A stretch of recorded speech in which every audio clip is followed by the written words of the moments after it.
Last weekend, I found myself walking along a little sandy track through coastal bushland. The kind of track where the trees slowly start to thin out, and before you can even see the ocean, you know it's there. You can smell the salt in the air. You can hear the waves crashing somewhere just beyond the trees. And every step feels like it's drawing you towards something. When I reached that beach, I did something I haven't done nearly enough lately. I did nothing. I sat on the sand, watched the waves roll in, listened to the wind, watched a couple of seabirds dancing along the shoreline as though they did not have a single thing on their to-do list. And for the first time in a while, I wasn't thinking about what I needed to write, or edit, or record next. I just sat there. It struck me that somewhere along the way, I'd stopped giving myself permission to have moments like that unless they became content.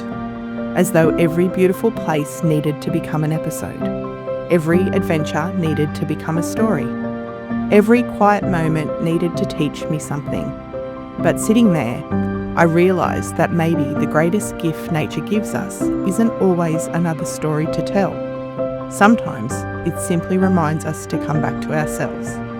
And that's what today's little chat is really about.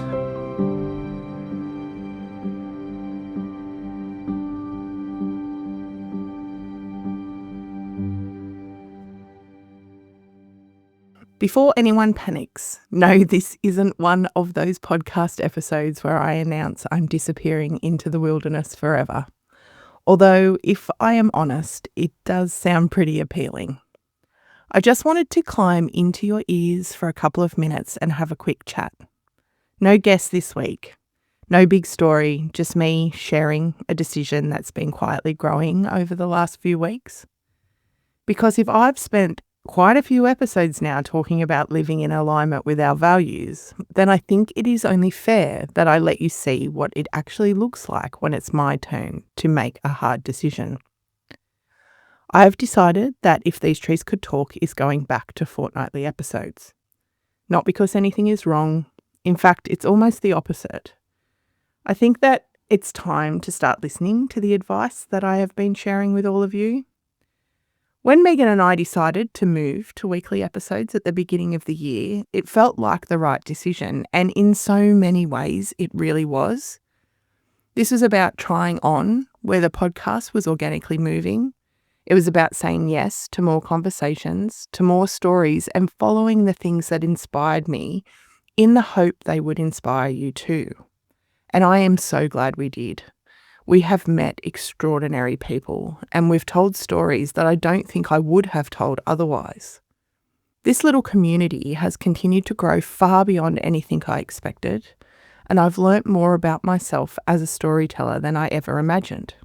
None of that is going to change. If anything, I hope there'll be more of it. More stories that arrive because they inspired me first. More conversations that have had time to breathe. More moments where life happens first, and then the podcast follows. Because that's always been the heart of this. Over the last few weeks, I've done a bit of soul searching. I went back and listened to 2 of my own episodes. One was What Waits on the Other Side of No, and last week's Growing Sideways. Listening back was a strange experience because I realised those conversations weren't just for you. They were for me too. I've spent a lot of this year talking about growth, not growth in the sense of getting bigger or doing more, growth in the sense of understanding what's actually important. I've talked about questioning the way I measure success, about not letting numbers define my worth, about having the courage to ask what's waiting on the other side of no. And then I realised I was not taking my own advice. While I was recording episodes asking you what might be waiting on the other side of no, I was saying no. Saying no to the walk, to sneaking away for the weekend, no to catching up with my inner circle, the people who matter most to me, no to wandering through the bush because I needed to get home to write or edit or research the next story. Last weekend we went camping for a couple of days, and honestly I had so much fun. Driving home I looked out into the forest and I almost felt like it was calling me. I'm here. Where are you? And it hit me. Somewhere along the way, I had started saying no to the very things that made me want to start this podcast in the first place. And that, to me, is backwards. This podcast wasn't created instead of living. It was created because I was living, because I'd come home from a weekend away inspired, because I'd walked through a forest and learnt something about myself, because I'd met someone whose story stayed with me long after we had finished talking, because life happened first and then the podcast. Lately, I've accidentally flipped that around. I found myself kicking the ball with my beautiful grandson a couple of weeks ago while a part of my brain was thinking about the episode I still had to finish. And that is not who I want to be. We've already established this year that I'm not chasing numbers. What I am chasing is balance. Because success, at least for me, isn't about doing more. It's about making sure the things that matter most still have room to exist. I don't want this podcast to become a content machine. I want it to remain an honest reflection of a life that's paying attention. I still want to travel. I still want to wander. And I still want to say yes when someone tells me a story I can't stop thinking about. I still want to disappear into the bush for a weekend and come back with a notebook full of thoughts. Because those things aren't distractions from this podcast. They are this podcast. The walks, the weekends away, the conversations around campfires, the people I meet, and the quiet moments when something suddenly clicks. That's where all of these stories come from. So after a fair bit of soul searching, and after listening back to my episodes, I've decided we're going to take a little step back. Not because I love this any less, it's quite the opposite. I'm doing it because I love it enough to protect the life that created it.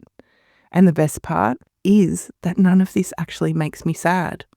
If anything, it makes me incredibly excited because with a few small tweaks and a little rebalancing, I don't have to feel like I'm choosing between the things that I love anymore.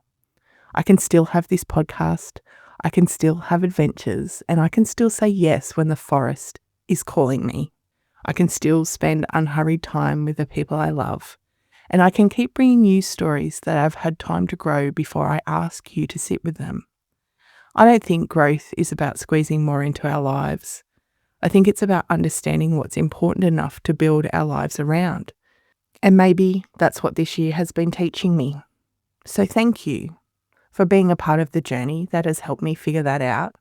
We are not going anywhere. And next week, we have a truly awful story to share with you, but one with a really important message. And then, a fortnight after that, we'll meet you again, and I cannot wait for you to meet our guest.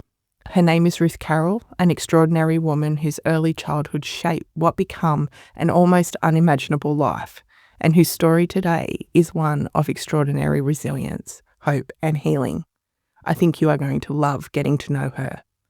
Until then, if the forest is calling your name, I hope you will stop, and I hope you will listen.